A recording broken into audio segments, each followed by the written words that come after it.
Hi friends, welcome to my KSY YouTube channel. ಯಾರಾದರೂ ನನ್ನ ಚಾನಲ್ನ ಸಬ್ಸ್ಕ್ರೈಬ್ ಮಾಡ್ದೆ ನೋಡ್ತಾ ಇದ್ದರೆ ಪ್ಲೀಸ್ ಒಂದು ಸಬ್ಸ್ಕ್ರೈಬ್ ಮಾಡ್ಕೊಳ್ಳಿ. ಮೆಂತ್ಯ ಮುದ್ದೆ ಅನ್ನೋದು ಬಾಣಂತಿಯರಿಗೆ ಮಾತ್ರ ಅಲ್ಲ, ಬೆನ್ನು ನೋವು ಇರೋರಿಗೆ ಹಾಗೆ ಕೂದಲು ಉದ್ದ ಬರಬೇಕು ಅನ್ನೋರು ಕೂಡ ಟ್ರೈ ಮಾಡ್ಬೋದು. ಇದನ್ನು ಮಾಡೋದಕ್ಕೆ 1 ಕಪ್ ಆಗುವಷ್ಟು ಗೋಧಿನ ಫ್ರೈ ಮಾಡಿ ಎತ್ತಿಟ್ಕೊಂಡ್ಬಿಡಬೇಕು. ಮತ್ತು ಅದೇ ಪಾತ್ರೆಗೆ ಆಗುವಷ್ಟು ಮೆಂತ್ಯ ಕಾಳನ್ನ ಫ್ರೈ ಮಾಡಿ ಎತ್ತಿಟ್ಕೊಂಡ್ಬಿಡಬೇಕು.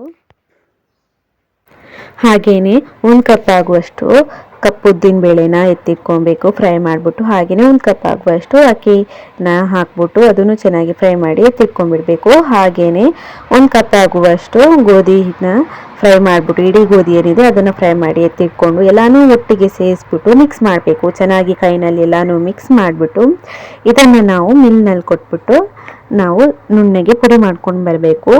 ನಾವು ರಾಗಿ ಹಸಿಟ್ಟು ಯಾವ ರೀತಿ ಮಾಡ್ತೀವಿ ಆ ರೀತಿ ಮಾಡ್ಕೊಂಡು ಬರಬೇಕಾಗತ್ತೆ. ಅದಾದಮೇಲೆ ಇದನ್ನು ಮಾಡೋದು ಯಾವ ರೀತಿ ಅಂತಲೂ ನಾನು ಹೇಳ್ಕೊಡ್ತೀನಿ.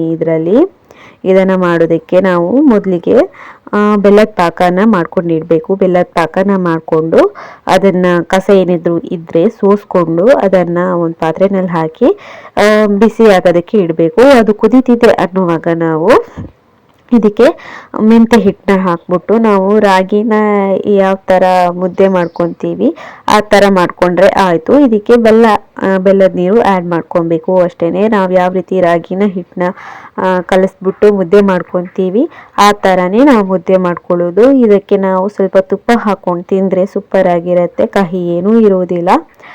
ಎಲ್ಲರೂ ಯೂಸ್ ಮಾಡ್ಕೊಬೋದು. ಬೆನ್ನಿನ ನೋವು ಇರೋರಿಗಂತೂ ತುಂಬಾ ಒಳ್ಳೆಯದು. ಅಂಥದ್ರಲ್ಲೂ ಮಕ್ಕಳಿಂದ ಹಿಡಿದು ಹಿರಿಯರವರೆಗೂ ಈ ರೆಸಿಪಿನ ಟ್ರೈ ಮಾಡ್ಬೋದು, ತಿನ್ಬೋದು. ಅದರಲ್ಲೂ ಹಿಟ್ಟನ್ನ ಒಮ್ಮೆ ಮಾಡಿಟ್ಕೊಂಡ್ರೆ ನಮಗೆ ಎಷ್ಟು ತಿಂಗಳಾದರೂ ಅದು ಹಾಳಾಗೋದಿಲ್ಲ. ಡಬ್ಬದಲ್ಲಿ ಹಾಕಿ ಮುಚ್ಚಿಟ್ಟು ಅಂದರೆ ಎಷ್ಟು ತಿಂಗಳಾದರೂ ಹಾಳಾಗಲ್ಲ. ಅವಾಗ ಮಾಡಿಕೊಂಡು